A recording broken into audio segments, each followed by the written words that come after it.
Today, I want to talk about one of the more unique clubs in the NBA, the 5x5 Club. To enter this prestigious fellowship, a player must score 5 points, grab 5 rebounds, dish out 5 assists, block 5 shots, and pick 5 pockets, all in one game.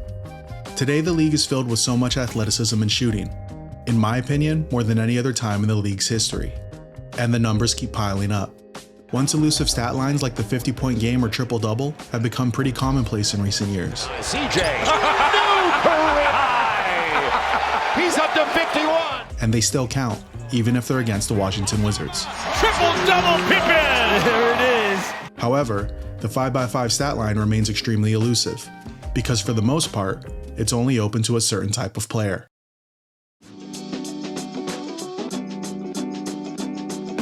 Points, rebounds, assists.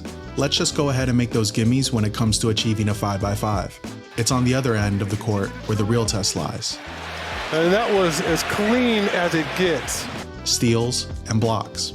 A player's ability to accumulate blocks or steals is heavily influenced by the position they play. Are you a guard with quick hands or a strong center of gravity? You can get your steals, but maybe not the blocks. How about a lanky, high-jumping center?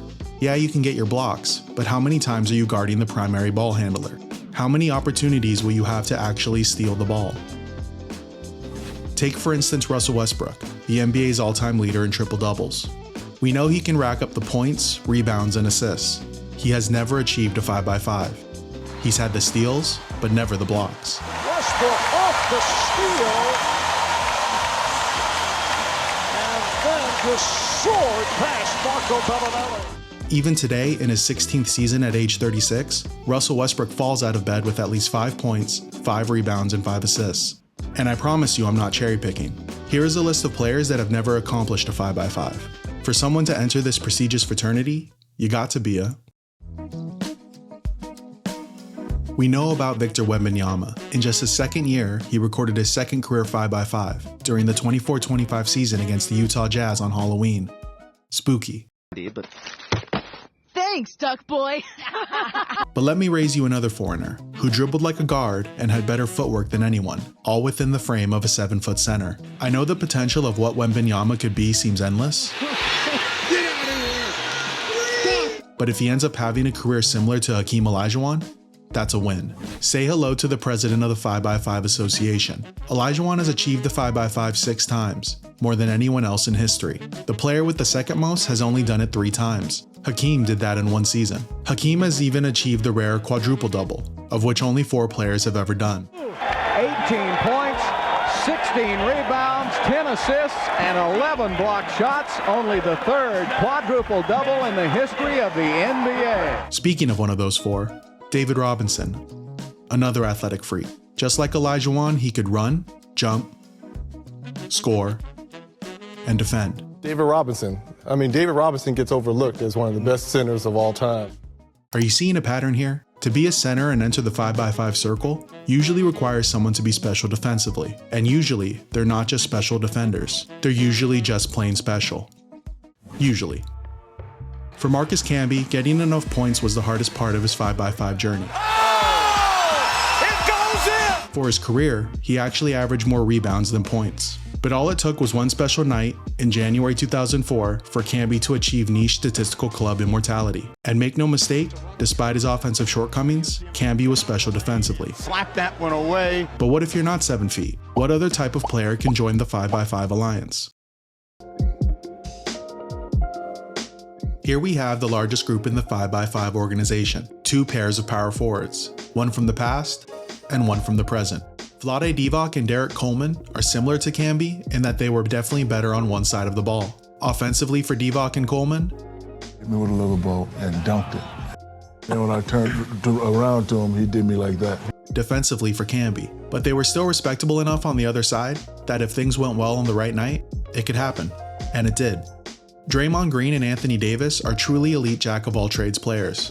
Both are elite defensively. And while Davis is on a whole nother level offensively than Green, especially today, there was a time when Green was a true positive on the offensive end.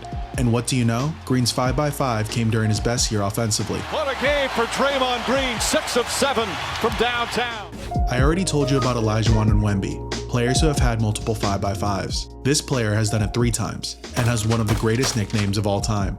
Andrei Kirilenko played in the NBA for 13 years. Better known as a member of the Utah Jazz, Kirilenko was one of the more well-rounded players during the 2000s. He appeared on the Defensive Player of the Year ballot 6 times, once leading the league in blocks as a power forward, all while averaging double-digit points 9 out of the 10 years he was with the Jazz. Kirilenko accomplished the 5x5 twice in 2003, and once in 2006. While never a superstar, Kirilenko was definitely memorable. The hair, his marital life, his controversial agreement to sign with the Nets in 2013 when he took a 247% pay cut, an unwilling participant in one of the best dunks of all time, and one of the best role players of his era.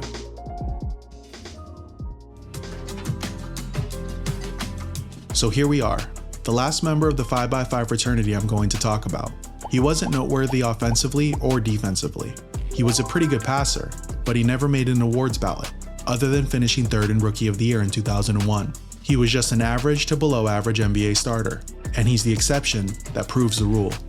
Jamal Tinsley is the only guard to achieve a 5x5, and we're not talking about a jumbo point guard like Magic Johnson, Penny Hardaway, or LaMelo Ball. Tinsley was 6'3", if that. But for one night, on November 16, 2001, the stars aligned.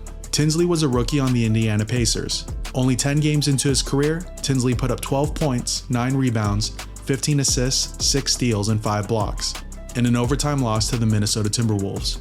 He would only have 5 steals in a game 12 more times in his 547-game career. He would never have 5 blocks in a game again. This was the only opportunity Tinsley would have to accomplish a 5x5, and damn it, he took advantage. Son of a bitch. That's why it's always special when a 5x5 happens. A player can have all the talent in the world, and it still might happen at most a handful of times, sometimes once, or none at all. Rarer than the 60-point game, Oh, we got a 60-piece. rarer than the 30-rebound game, Inside Nurkic again.